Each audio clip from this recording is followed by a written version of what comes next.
Om Sahana Vavatu Sahanao Bhunaktu Sahaviryam Karavavahai Tejasvinavadhitamastu ma vidvishavahai. Om Shanti Shanti Shanti. Let us read the first three verses.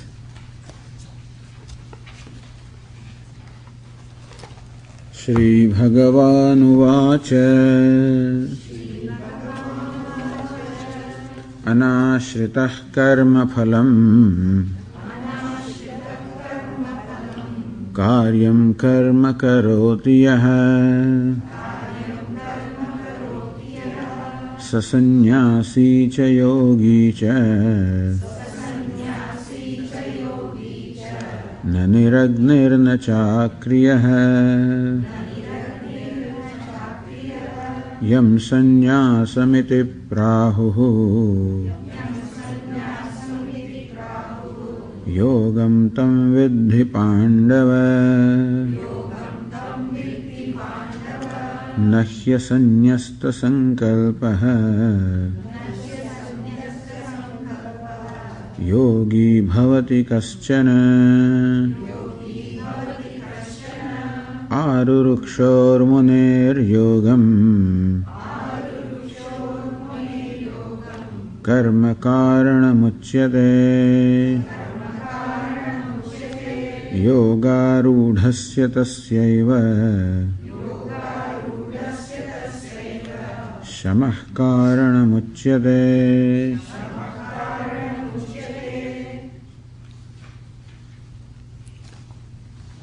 Lord Krishna uses the expression yoga rudha, one who has climbed the yoga, meaning one who has attained a state of mind where one is comfortable with meditation or contemplation.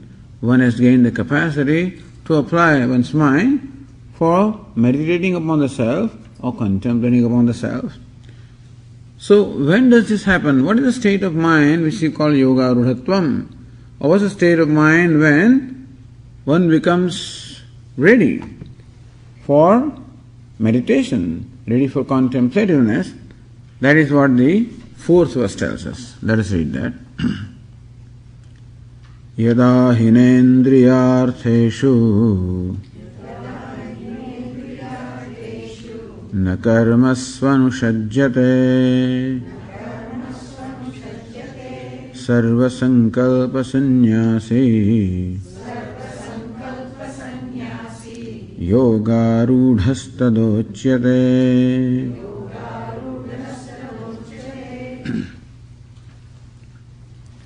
Tada yoga rudha uchyate. Then this person is called yoga rudha, meaning he is said to be one who has attained yoga rudha, attained the capacity to be able to do yoga, to be able to meditate. When yada na indriyartheshu na karmasu anusajjate. Na anusajjate, one is not attached to. One is not attached to indriyartheshu. Indriya means sense organs. Artha means the objects. Indriyartha means the objects of sense organs. It is said we have 5 organs of perception and there are 5-fold objects in the world. Shabda, Sparsha, Rupa, Rasa, Gandha. The sound, the touch, the color and form, the taste, the smell, these are the 5-fold objects and we have 5 organs of perception to experience them. And usually these sense organs have an affinity or attraction towards the sense objects or objects of pleasure. There is usually an urge in the mind to enjoy the objects of pleasure. That urge is there. And that's one distracting factor. When I am trying to meditate or concentrate my mind on something, then my tongue comes up with the need I want to eat something, or the sense of smell, sense of sound. These different senses come up with their own urges of seeking pleasure. So as long as the mind is riddled with these urges or desires for enjoying various pleasures of the sense objects, so long the mind cannot enjoy steadiness. So what is it that actually creates distraction in the mind? What is that creates a difficulty in concentrating or focusing the mind? When we are trying to meditate, trying to do puja, trying to do japa, trying to focus our mind on anything that is pertaining to worship or pertaining to the meditation, we find it very difficult to keep the mind steady. So Lord Krishna here points out two sources of the disturbance of the mind. One source is the mind's natural attraction towards the objects of pleasure. Since all along we have been getting pleasures from the pleasurable objects, it has always been our conclusion that the happiness lies out there. And therefore, I have been seeking different objects of pleasure to fulfill my desires. And it also seems to have been my experience that whenever I get something desirable, that I am happy. So even when you ask the children, when do you feel happy? He says, whenever I get what I want. So that is our usual experience, that whenever I get what I want, or whenever I enjoy what I like, I am happy. And mind always wants to be happy, therefore it has always been seeking these pleasurable objects. We should include other kinds of objects also.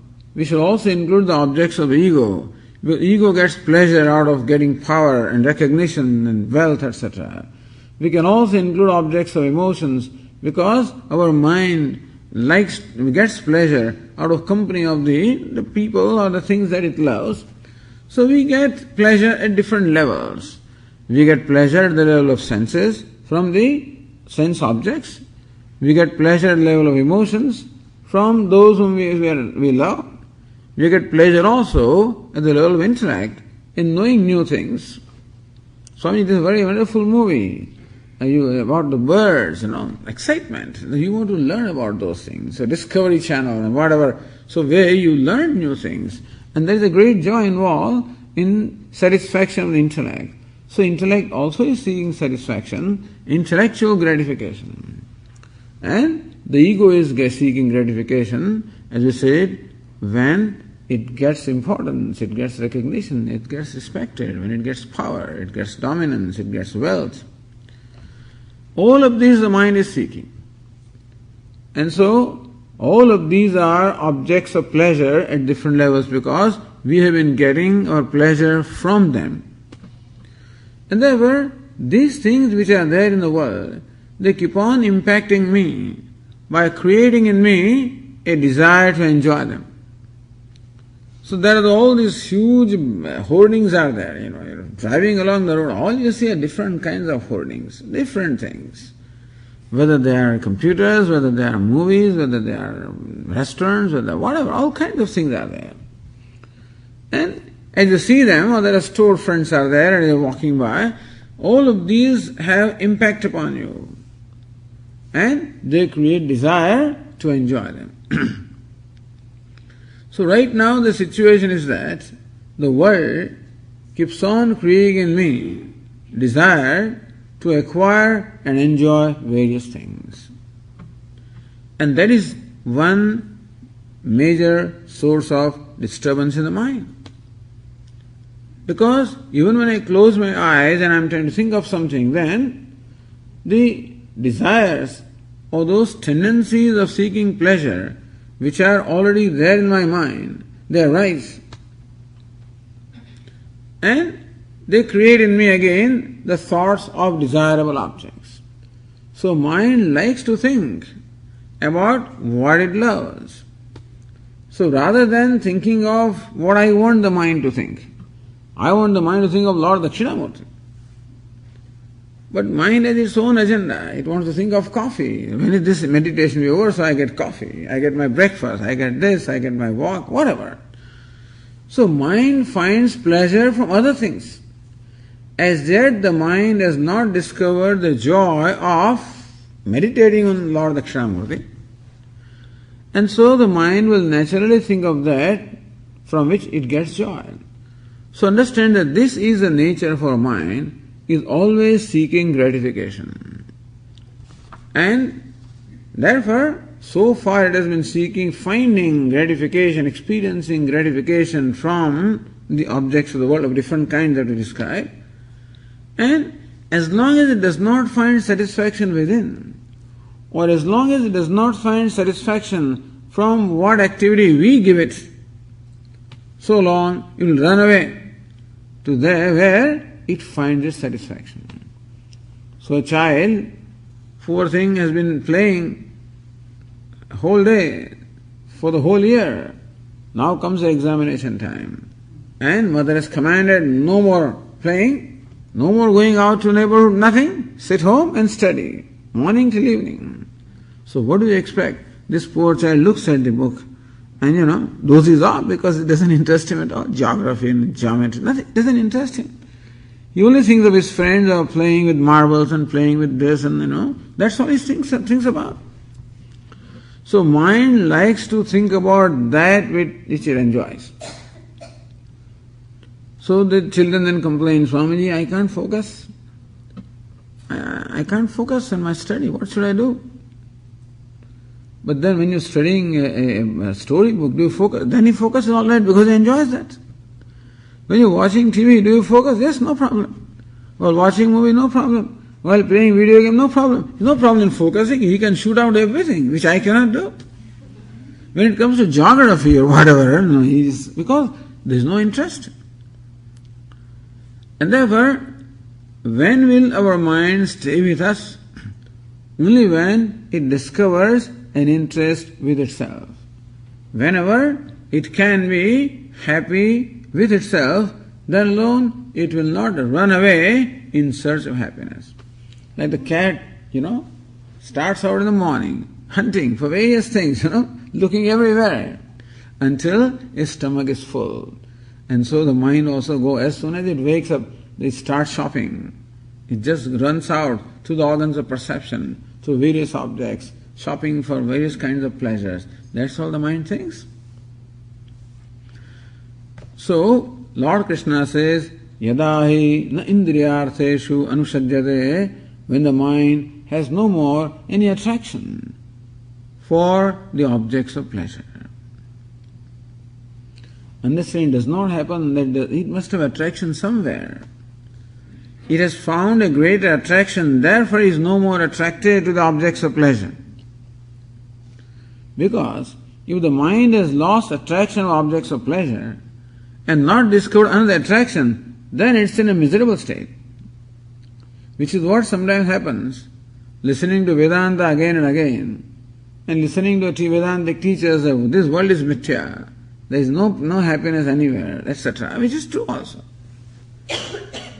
And so, now I feel guilty. When watching TV, I'm not supposed to watch it because there's no happiness here. And so I can't go to wedding parties because I'm not supposed to do.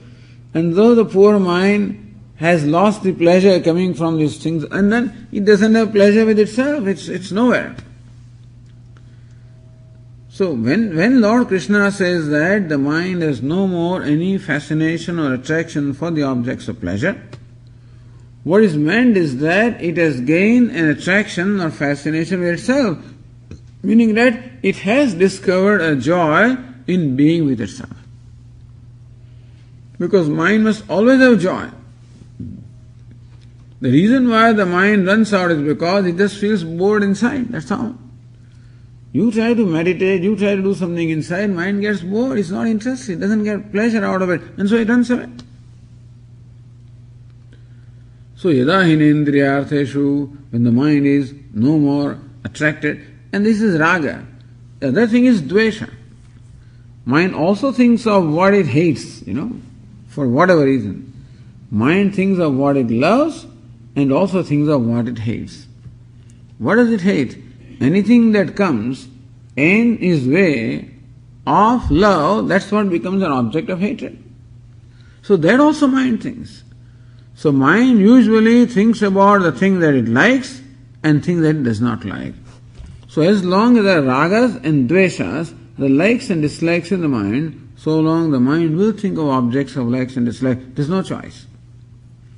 So when Lord Krishna says, when the mind has no more any attraction towards the objects of pleasure, meaning there's no attachment and aversion, it has become essentially free from raga and dvesha. How does it happen? By, as we said, living an intelligent life, living a conscious life. By, as we said, that's what we've been discussing in last 2 days, living a conscious life. What is meant by a conscious life is to understand what is it the mind wants. What exactly does it want? The poor thing does not know what it wants and therefore is running around everywhere. What does it want? That actually, as we said, it wants lasting happiness. It doesn't want bits and pieces of happiness, it wants lasting happiness. Where is that lasting happiness? It is nothing but my own self. And therefore, my life should become a process of unfolding or bringing to manifestation my own self. And for that, the actions should be performed in the spirit of yoga. Actions should not be made a means of producing a gratification of senses or ego, but then actions should be made a means of worship, a means of contribution, a means of offering. Action should be other-centered rather than self-centered. So this has to be done, and it calls for a lot of effort.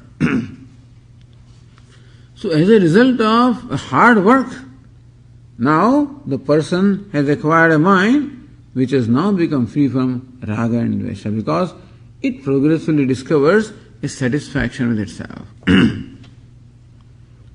Na karmasu anusajyate. Second thing is, the mind has no more any attachment towards actions or duties. There's another thing also, that when you grow in an environment which is duty conscious, the Vedic culture is very duty conscious, because duty is what is prescribed for everybody, and duty is what this person has been doing. Now, therefore the idea of duty also bothers me. Hey, I have to do this, I have to do that, I must do that. There is another thing that bothers me. So one idea that bothers me, I want to enjoy this and I want to enjoy that. Second thing that also bothers my mind is, I have to do this and I have to do that. Well, why do I need to do things? I need to do things because if I don't do them, then what will happen to me? If I don't do them, there is sense of guilt. Or if I don't perform a certain action, then I will not get the reward that I want. So action also is a means of getting a personal gratification. Therefore, the mind also is thinking of what to do to achieve the desired ends. So as long as the mind is desiring various ends, various pleasures, so long action also becomes necessary, because action is a means of achieving what the mind wants. Mind cannot get what it wants unless it performs an appropriate action. So ultimate end is seeking gratification, and means of seeking gratification is action. So I must go and procure something. I must go and, shop something. I must go and earn the money. All these things have to be done to acquire the desired objects. Therefore, karma is a means of fulfilling the desires. So on one hand, the mind has desires. The desire is a disturbing factor.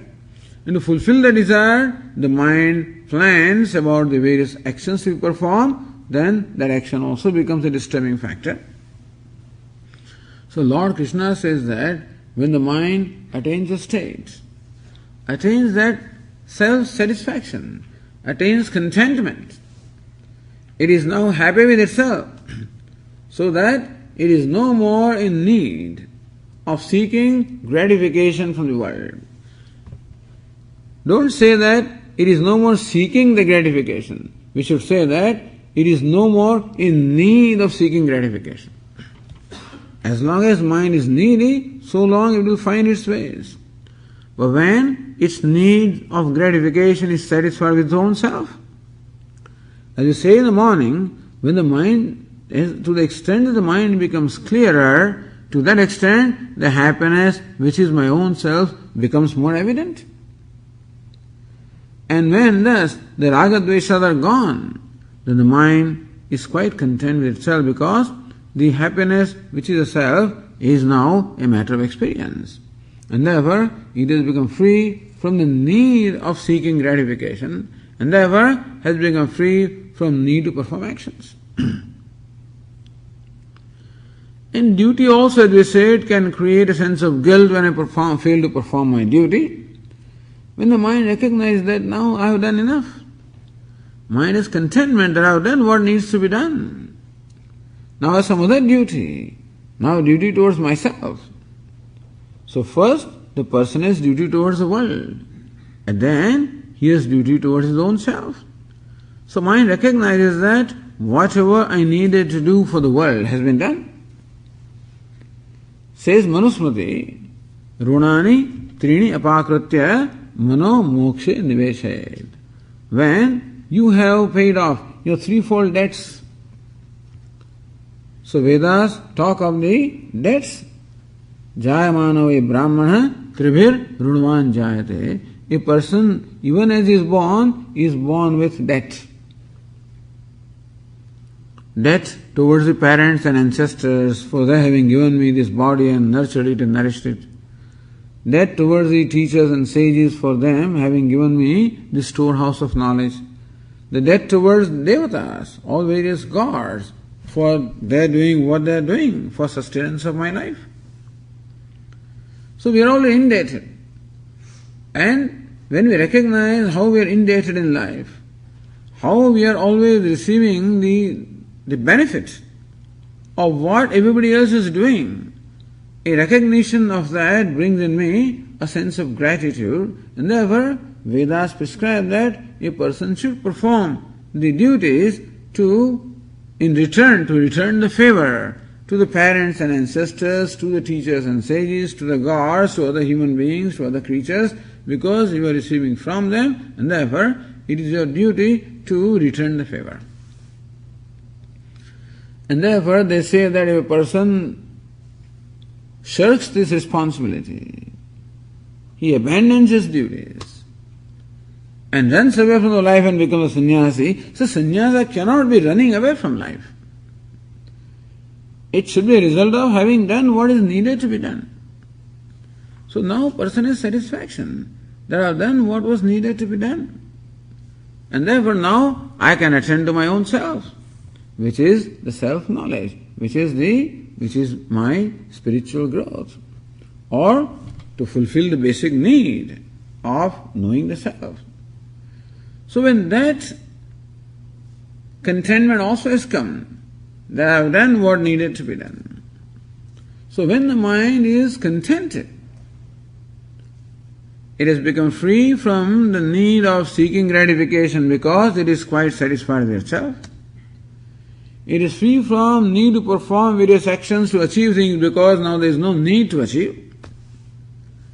It is free from a sense of guilt for not performing duties because it is satisfied that I have done what needed to be done.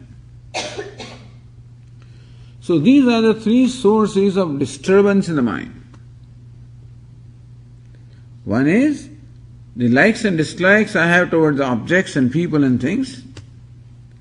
Secondly, the urge, need to perform actions to fulfill my likes and dislikes. And thirdly, the urge to perform my duty. So these three are called sankalpa. Various sankalpas arise. Either sankalpa or resolve to enjoy a certain thing, or a resolve or a thought of doing something, or a thought of having to perform my duty.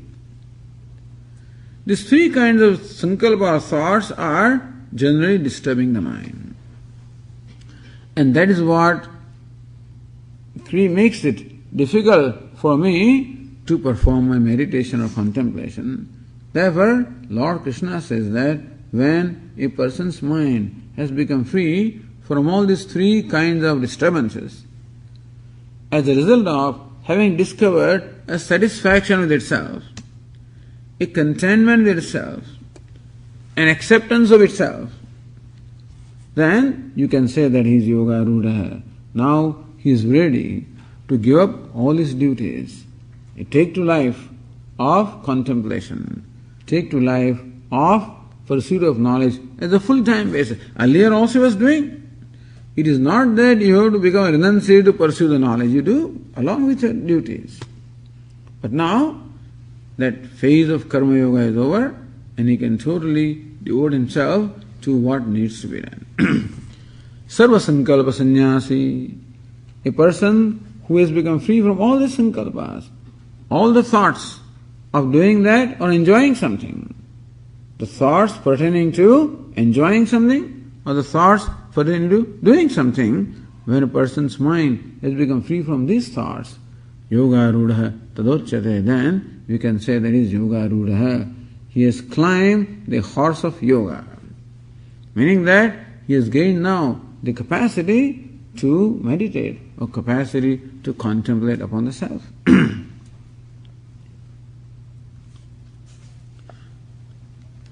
Then what do we do? Having gained this yoga rudhatvam, having gained that kind of mind, what should one do? The 5th verse tells us that.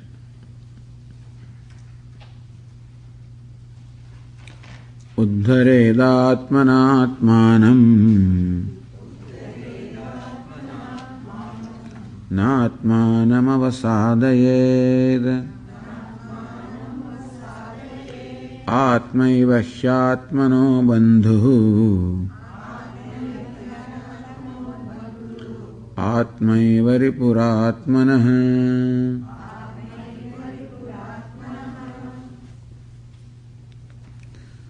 A very beautiful verse.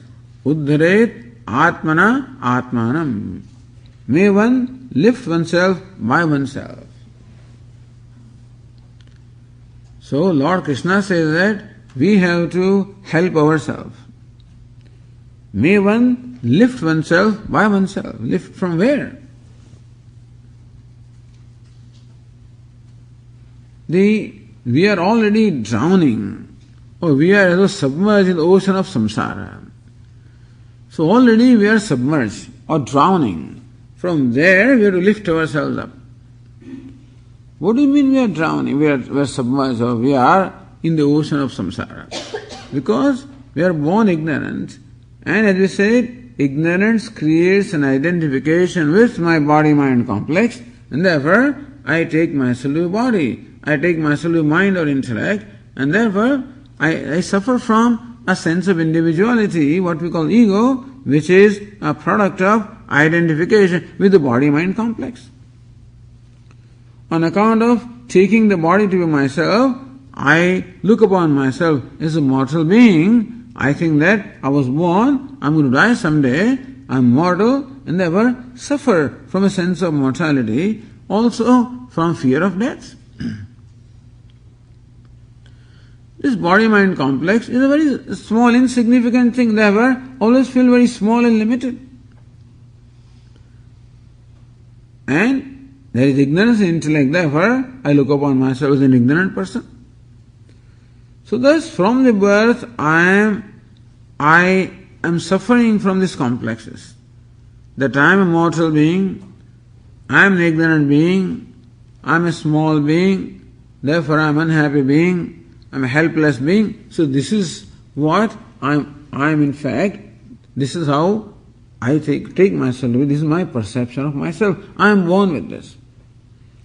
Nobody should be held responsible for that. Neither mother nor father or anybody. No, I am born with it. It's my own history and everybody's history. That we are born ignorant. Why is it so? That is so. Swami, why am I ignorant? I don't know. And why do I take this body to myself? I don't know. But this is what it is. This is a habit. So Lord Krishna says that the only cause of our sorrow or feeling unhappy is because we find ourselves a limited being.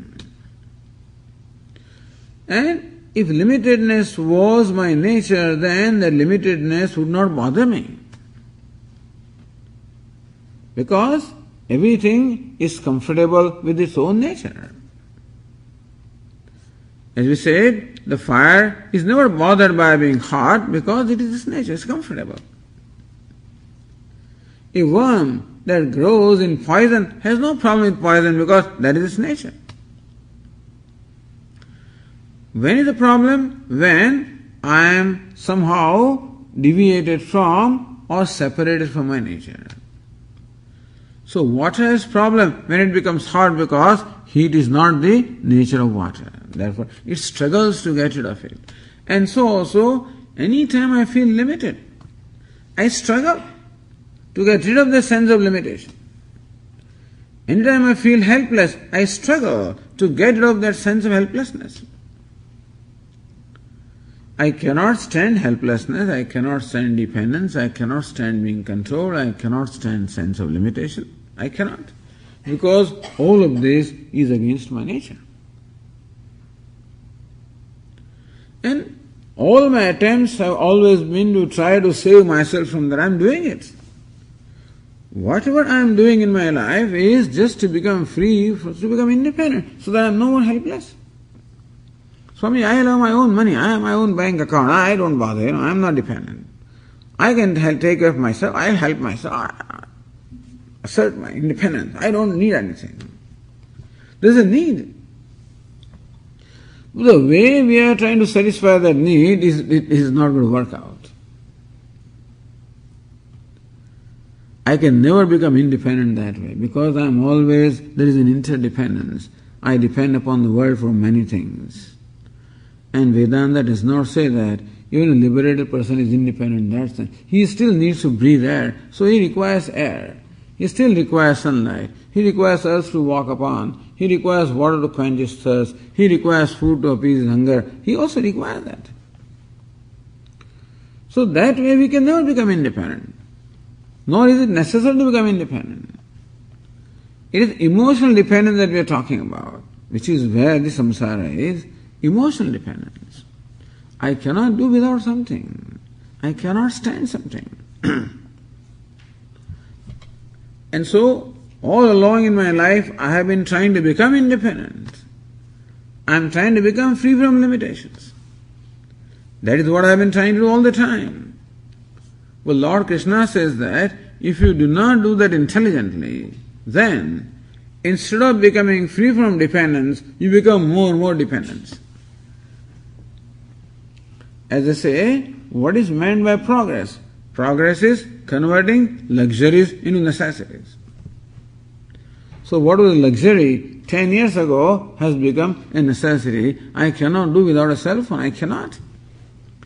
I wonder how did people live without cell phones, Swamiji? What will you do without a cell phone? In fact, there was no telephone, let alone cell phone. There was a time when we didn't even have a telephone. You didn't know any better anyway. When the telephone came, then it became a necessity. Cell phone came, became an even necessity. Then cordless phone came, that became a necessity. Now cell phone, necessity. What comes as a great luxury becomes a necessity. This is the nature of mind. To become dependent, to get attached. We do not even know how the mind gets attached. It's only when you're leaving your home and go to a new place and you realize how much attached you are. Children, when they attend this camp for a week, then they cry at them. The last day, they don't want to go home. They were attached to their friends, attached to this place. In the earlier camps, these children used to keep awake for the whole previous evening, whole night, exchanging emails and this and that, and just hanging out.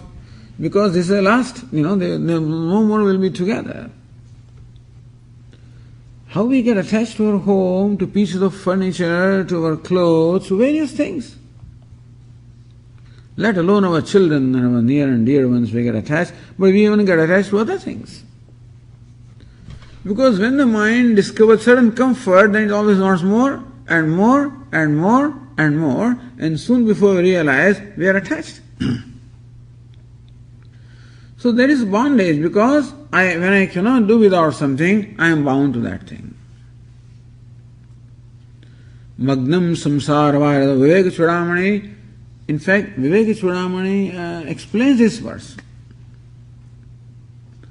Uddared atmanatmanam magnam samsara varidhau. He yourself is magnam, is submerged in the ocean of samsara. What is the ocean of samsara? Not because a person is married that there is samsara. As Swami used to say, this person walks into his cottage and say, hey, Swami says, come in. Swami, I brought my samsara also with me. Who is the samsara? His wife and children. But wife and children doesn't mean samsara, doesn't have to mean samsara. Samsara is not that I am married, or that I have a family, or that I have this thing. That's not samsara. Samsara is that I am bound to them. I cannot do without something, or I cannot do with something. The attachment or the aversion, the relationship, attachment aversion is what we call bondage. Love is not the bondage as much as attachment and aversion are bondage. And so, Magnam samsara varidhau, I am so dependent, so helpless. And I am trying to help myself all along to become independent, to become, that I am trying. Unfortunately, in the process of trying to become independent, I am becoming more and more dependent. Formerly, I had only 50 things, which was okay. Now I have 500 things, meaning that I need 500 things today. Or, when a sannyasi gives up 500 things, now he only 50 things, but his attachment to 50 things is now 10 times what it was 500 things, sometimes. So Lord Krishna says, may you lift yourself by yourself. Yourself means by your viveka buddhi, by your sense of discrimination, by your wisdom. What is wisdom? Wisdom that Vedanta gives us. The viveka or intelligence that Vedanta gives us. Vedanta gives us, in fact, new perception about life. Vedanta says that, hey, you are not what you take yourself to be. You are the limitless self, and therefore, all you need to do is to discover that fact. So therefore, every time the mind comes up with a need, every time the mind condemns itself, every time the mind dislikes itself, let us confront that mind. So what is samsara? My not being at peace with myself. My not liking myself. My not accepting myself. And that is what always creates a conflict within. In fact, I should say that is a major source of disturbance in the mind. That the mind does not accept itself. I blame myself sometimes, I feel guilty, or sometimes I feel I am no good, sometimes I feel... World also tells me that anyway. It helps me. Keeps on telling me you are no good, you are no good. And I already have a problem with me. And as they say, they pour butter into fire. Or they sprinkle salt on the wound. That's another expression. However, sprinkling salt on the wound. The world always sprinkles salt on the wound. I already have the wound. What's the wound? Not being happy with myself, not accepting myself. Sometimes rejecting myself, condemning myself. And suffering. As I said, all suffering or unhappiness or sorrow comes from my not accepting myself or my rejecting myself. That's samsara. And regardless of what I do, somehow what I do doesn't seem to help me, it seems to hurt me only. Because when I do things and I expect, all right, that I must be now successful, and then that if it does not happen, again I start blaming myself further. I try to please the world thinking that that way I'll be happy, but the world doesn't get pleased regardless of what I do. Again I start blaming myself.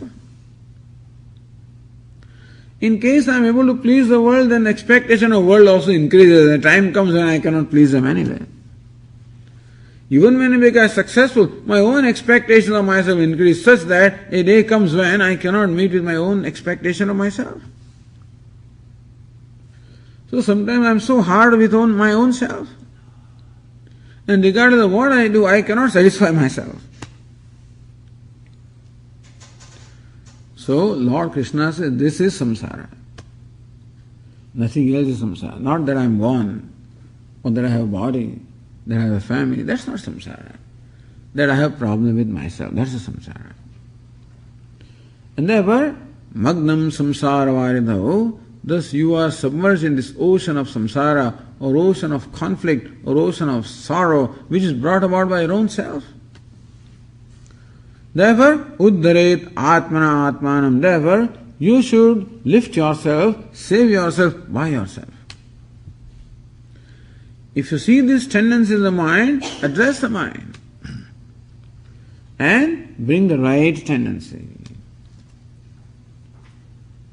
So, all this sense of smallness comes on account of identification of body-mind complex. Therefore, remind the self, I am not the body, I am not the mind, I am not this.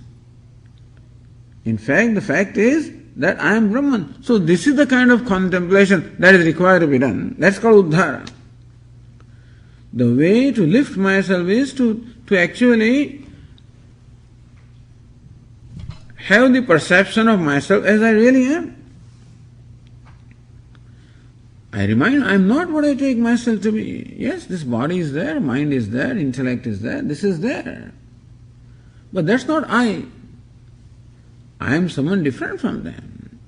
They are mine, I have a special relationship with them, okay, no doubt. I have a special relationship with body, etc. But then I am not the body.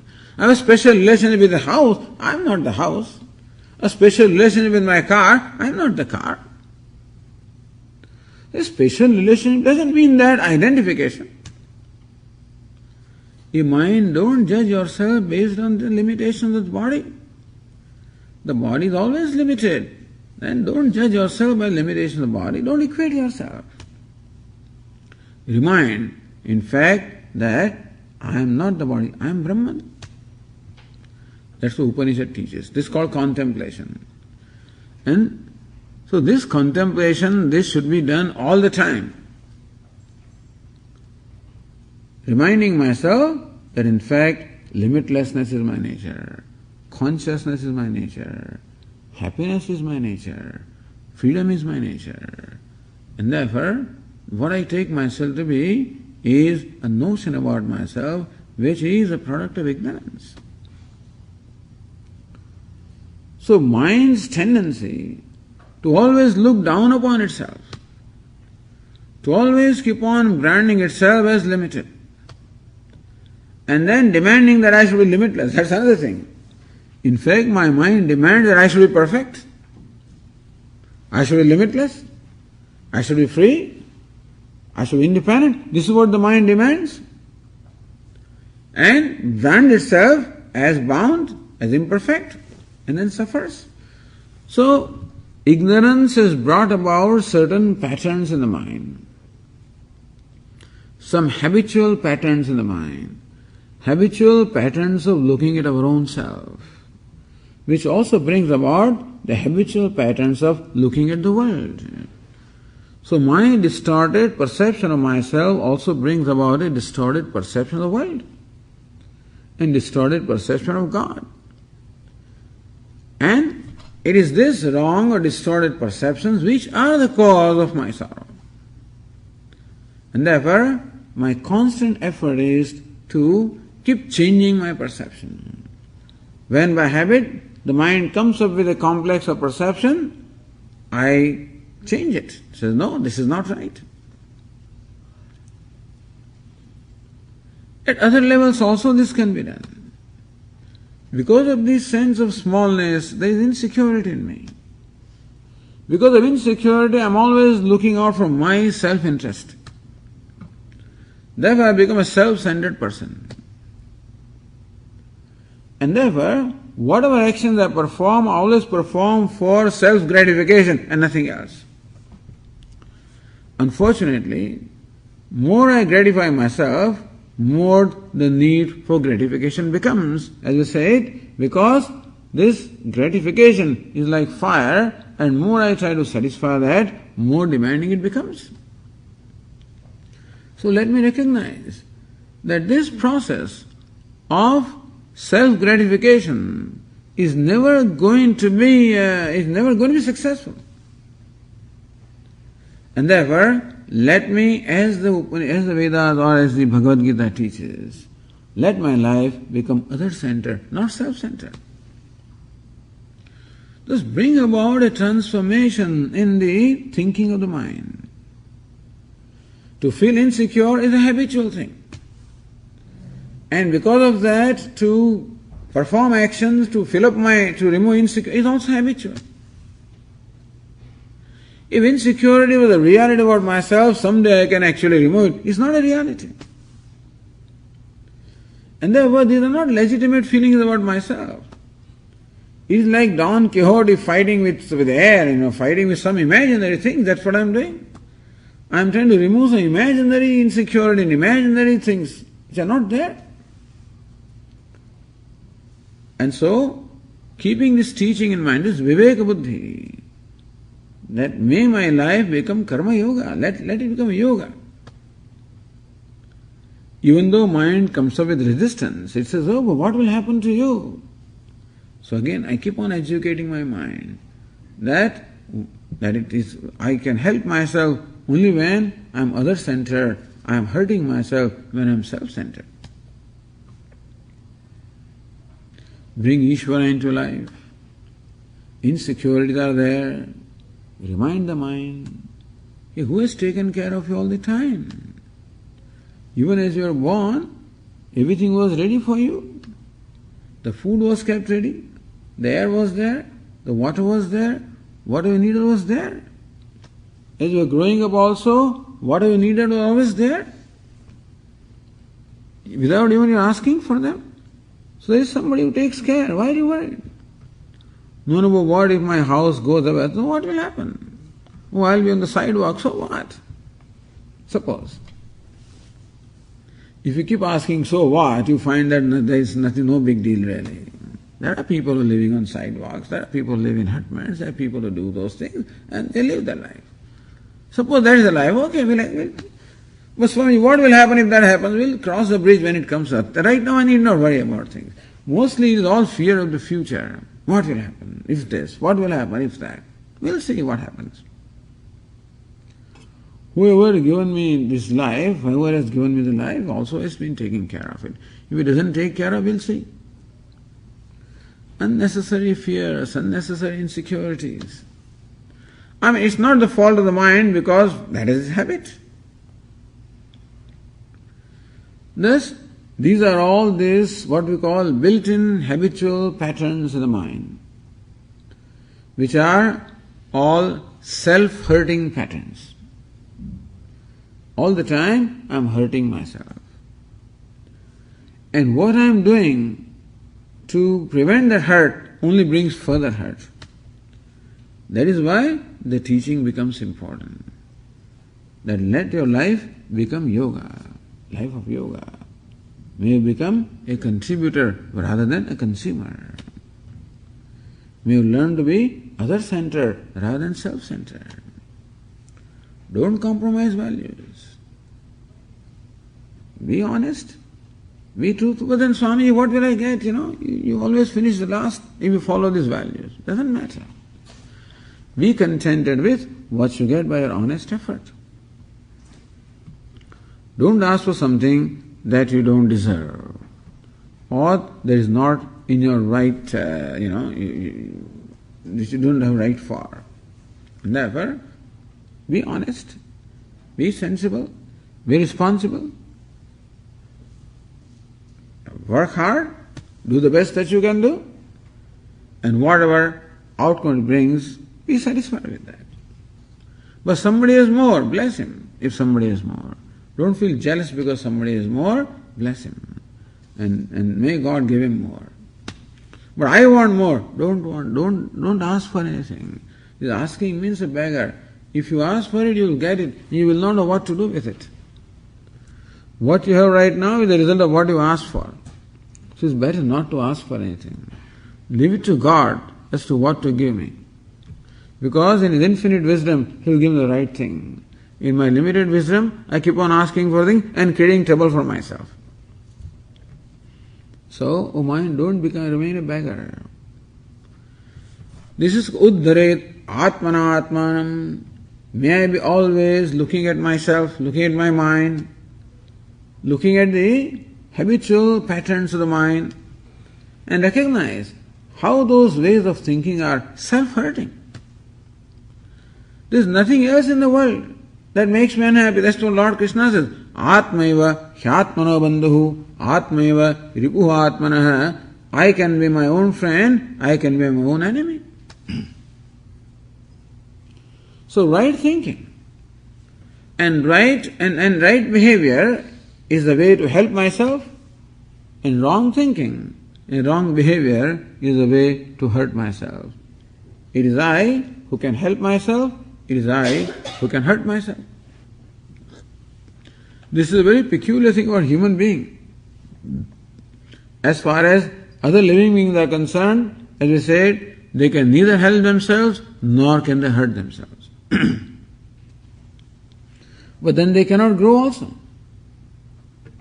Human being has a free will which, by using judiciously, will become a means of his growth. At the same time, the same freedom, if not used judiciously, can become a cause of his bondage. Atmaiva hyatmano bandhu atmaiva ripuha atmanaha. Atma, the self, can be my bandhu, can be my friend, the self also can be my enemy. So understand, if you don't pay attention, that can happen. We don't pay attention. We don't pay attention to how we get attached. We don't pay attention how we develop aversions. We don't pay attention as to how the mind keeps on desiring things. We don't pay attention. It is very important that we pay attention to ourselves, to our mind. It's very important. You don't need any therapist. This is a great therapist. Lord Krishna says Ishvara is a great therapist. Our Swami says, Ishvara is the greatest therapist. If you allow him to work on you. How is Ishvara a great therapist? Because he keeps creating situations every moment which you have to confront. Now he is a therapist. Every situation is created to help you. But if you keep on reacting to them, if you say, oh, I don't like this is no good, this is no good, you keep on rejecting things, then Ishvara cannot help. He is like a sculptor. A sculptor who is devoted to sculpt a rock or a stone to bring out a very beautiful image. But the stone should cooperate with the sculptor. Because sculptor takes a hammer and a chisel in his hand, and it seems to be very cruel, chipping off things. It must be painful to the rock, I am sure. It is painful. Similarly, but ultimately, what is inherent beauty is unveiled. That beauty which was there inherently in the stone, but which was covered, is unveiled. So also the inherent beauty is there within ourselves. It is only covered by this ignorance and these wrong notions. They have to go, otherwise it won't be unveiled. And Ishvara has made it his business to do that, if you allow him to do that. And therefore even unpleasant that comes in the life should not be looked upon as a punishment, it should also be looked upon as a blessing. Pain also should not be looked upon as punishment. See what we can learn from pain. How we can become bigger than pain. How we can grow in every situation. Because Ishvara is doing this. Nobody else. No, Swamiji, he is hurting me. He is just an instrument. Nobody can do anything. It is Ishvara alone who does everything. The local people are agents, that's all. But the one who pulls the strings is Ishvara. He is the karma phala data. He is the one who dispenses the results of action. Like a postman brings me a money order of $500. I don't have to congratulate him, I don't have to treat him. Oh, thank you very much. Come, have dinner with me. The postman says, why? Oh, you brought $500, so you are giving me $500. No, Swami, I am not giving you. So and so I sent you. I am just an agent. So same postman brings also all kinds of mail which brings good news, sometimes bad news also. Postman is just an agent. And so people in the world are only agents to give us what we need to go through, that's all. We are destined to go through certain pleasures and pains, and the world and the people become just instruments. They're helping us to actually work out our prarabdha, our destiny, that's all. So rather than blaming them, rather than blaming anybody, this is Ishvara. Okay, what can I do? What can I learn from this? How can I grow? So yogi is a person who looks at every situation as an opportunity to grow. What is meant by growth is becoming bigger than what I am. Can I become more generous? Can I become more charitable? Can I become more compassionate? Can I become more kind? Every situation demands me to do that. I respond by becoming cruel. I respond by taking revenge. That's what I do. No. Every situation wants me to become better than what I am. Uddharet atmana atmanam. May you use every situation in life to become a person who is better than what he was before that situation. Who is more kind, who is more generous, who is more compassionate. Because that is our true self. The nature of self is kindness and compassion. That is our true self.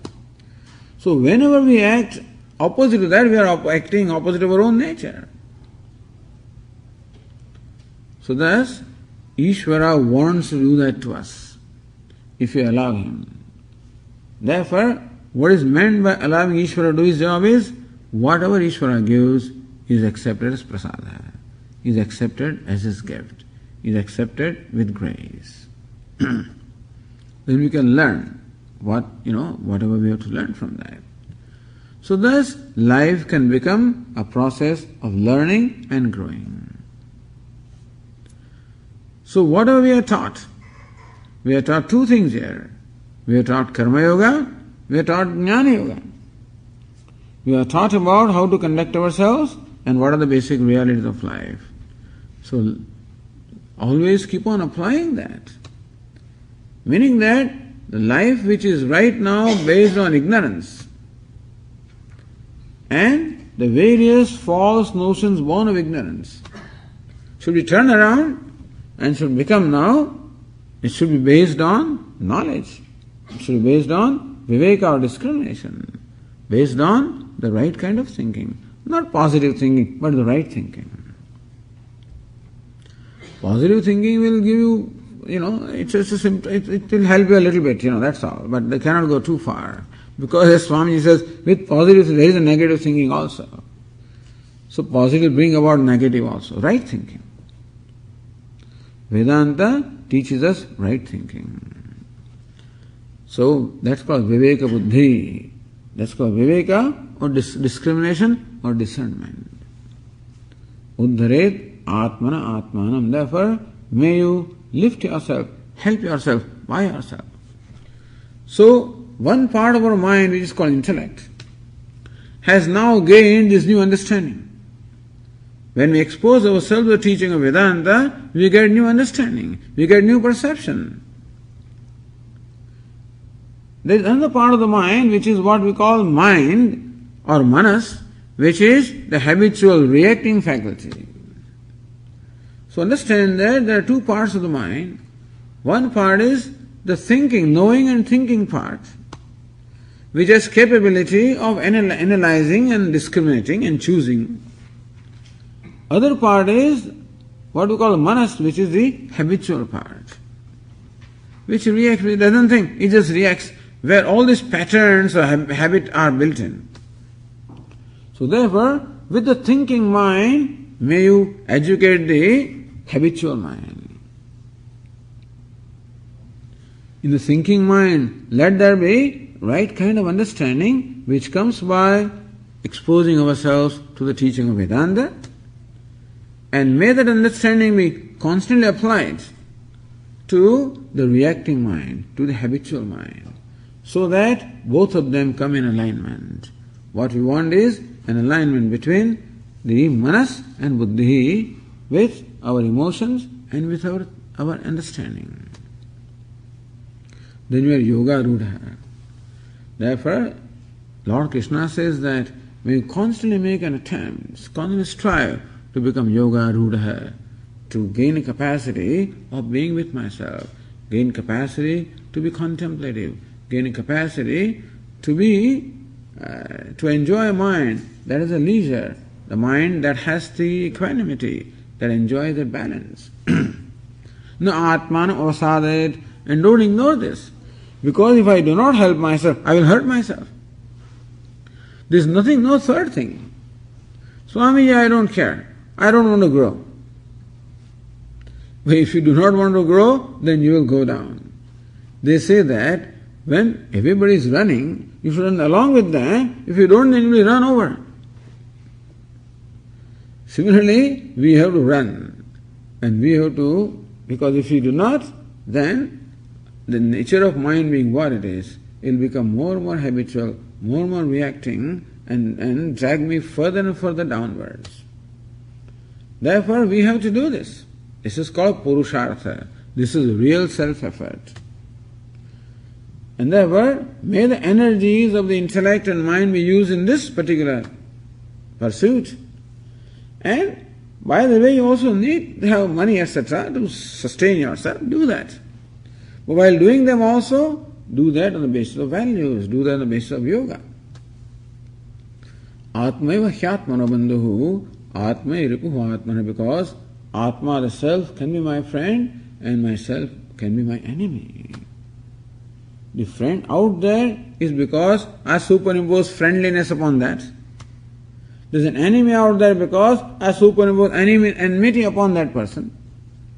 It's really, my mind is my friend and my mind is my enemy. Okay, we'll continue.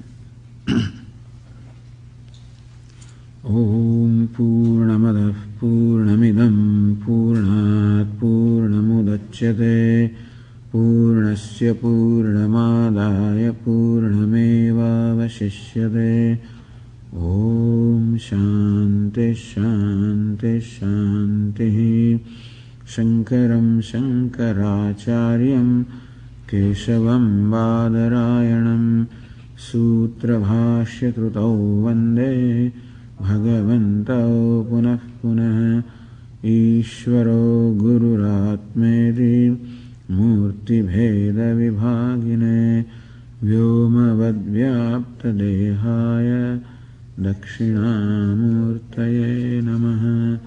Om Shanti Shanti Shanti. Hari Om. Shri Gurubhyo Namaha. Hari Om.